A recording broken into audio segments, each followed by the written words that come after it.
आप सभी को मेरा नमस्कार। मैं अनुज गौतम। जैसा आपको पता है, गौतम एजुकेशन चैनल पर हमने एक मिशन शुरू किया है, भारतीय संविधान आसान और साधारण शब्दों में हर नागरिक तक कैसे पहुंचे।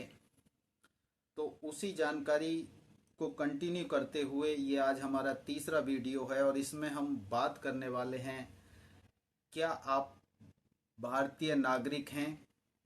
तो इसके लिए भारतीय संविधान में क्या प्रोविज़न किए गए हैं।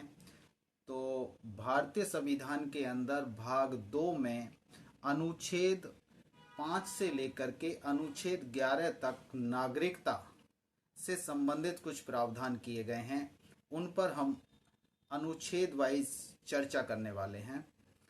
तो अनुच्छेद 5 कहता है कि भारतीय संविधान के लागू होने के समय जो व्यक्ति भारत में रहता था या जिसका जन्म भारत में हुआ या जिसके माता पिता में से किसी का जन्म भारत में हुआ या वह कम से कम 5 वर्ष तक भारत में रहा है, वह भारतीय नागरिक है।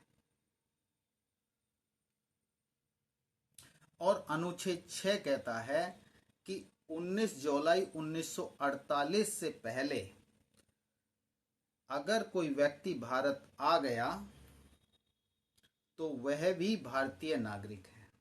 और 19 जुलाई 1948 के बाद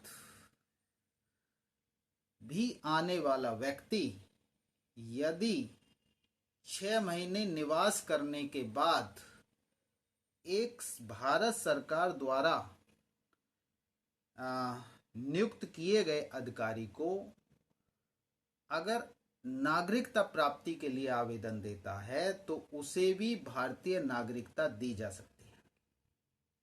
और अनुच्छेद 7 कहता है कि 1 मार्च 1947 के बाद भारत छोड़कर यदि किसी दूसरे राज्य में प्रव्रजन कर लिया है, यदि किसी दूसरे राज्य में रहने लगा है,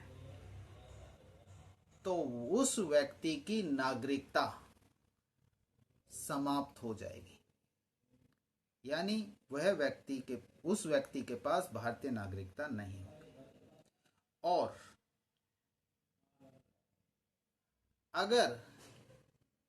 अगर वह 1948 यानी जुलाई 1948 के बाद एक अनुज्ञा के द्वारा वह भारत लौट आया हो और उसका पुनर्वास किया गया हो, तो उसे भारतीय नागरिकता दी जाएगी, यानी वह भारतीय नागरिक हो।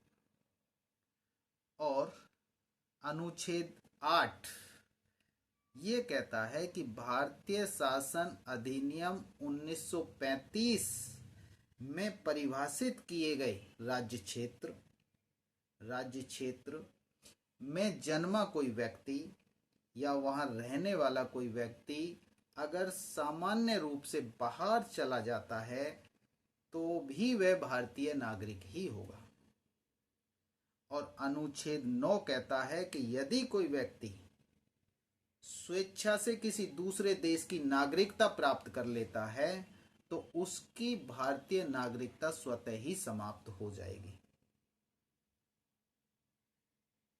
और अनुच्छेद 10 कहता है कि यदि कोई व्यक्ति अनुच्छेद 5 से लेकर के अनुच्छेद 9 तक के दिशा निर्देशों के आधार पर नागरिक है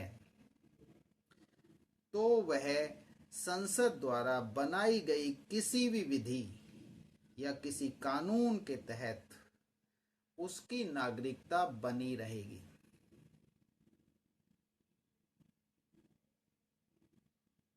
और अनुच्छेद 11 ये भी कहता है कि भारतीय संसद की शक्ति को कम नहीं किया जा सकता नागरिकता के संबंध में। संसद को शक्ति है, यानी उसे अधिकार है कि वो नागरिकता से संबंधित कोई विधि कानून बना सके। लेकिन यहाँ मेरा कहना यह है कि वो विधि कानून भारतीय नागरिकों के यानी भारतीय जनता के हित में होना चाहिए। अब दो चीज और इसके अंदर हम ऐड ऑन करेंगे, वो है एनआरसी और सीएए। ये क्या है? ये अभी रिसेंटली बहुत कुछ चर्चा में रहा है। तो एनआरसी है राष्ट्रीय नागरिक रजिस्टर, यानी नेशनल सिटीजन रजिस्टर, जो 1951 में सबसे पहले बना था और 1951 की जनगणना के आधार पर उसमें रिकॉर्ड मेंटेन किया गया था। ये नागरिकता अधिनियम 1955 के 2003 के संशोधन द्वारा अनिवार्य कर दिया गया है। तो यानी उसके अंदर भारत के नागरिकों का ब्यौरा होना चाहिए। लेकिन यहां किसी भी धर्म विशेष की बात नहीं की गई। यहां एनआरसी का उद्देश्य धर्म की परवाह ना करते हुए केवल डॉक्यूमेंट्री करना है, रिकॉर्ड मेंटेन करना है उन अप्रवासियों का जो की पहचान देश के अंदर एक नागरिकता के रूप में होती है, नागरिक के रूप में होती है। और सीएए क्या है? The citizenship amendment act. ये 1955 जो ग्रांट करता है नॉन मुस्लिम माइनॉरिटी को एक तरीके से नागरिकता देने की बात करता है। जो भारत देश के नज़दीकी देशों से जैसे पाकिस्तान, बांग्लादेश, अफगानिस्तान से नॉन मुस्लिम माइनॉरिटी लोग, जिसमें बुद्धिस्ट, सिख, क्रिश्चियन, पारसी, सभी को एक तरीके से नागरिकता देने की बात ये करता है।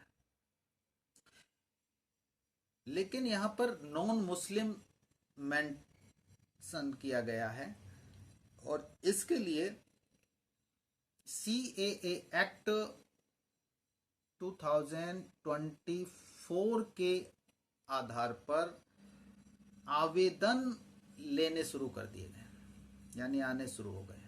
और वो 9 स्टेट के अंदर, और वो 9 स्टेट कौन कौन से हैं? वो है गुजरात, राजस्थान, मध्य प्रदेश, छत्तीसगढ़, हरियाणा, उत्तर प्रदेश, पंजाब, दिल्ली, महाराष्ट्र। ये 9 ऐसे स्टेट हैं जहां पर ऑनलाइन एप्लीकेशन शुरू हो गई है। ये गूगल के माध्यम से जो जानकारी इन दोनों के बारे में हमें मिली, वो हमने इस नागरिकता से संबंधित ऐड करके साझा करी। और अगर ये जानकारी अच्छी लगी है तो इसे साझा करें, लाइक करें, सब्सक्राइब करें, बेल आइकॉन को दबाएं, जिससे कि आने वाली वीडियो का नोटिफिकेशन आपको टाइम से मिल सके। आप सबका बहुत बहुत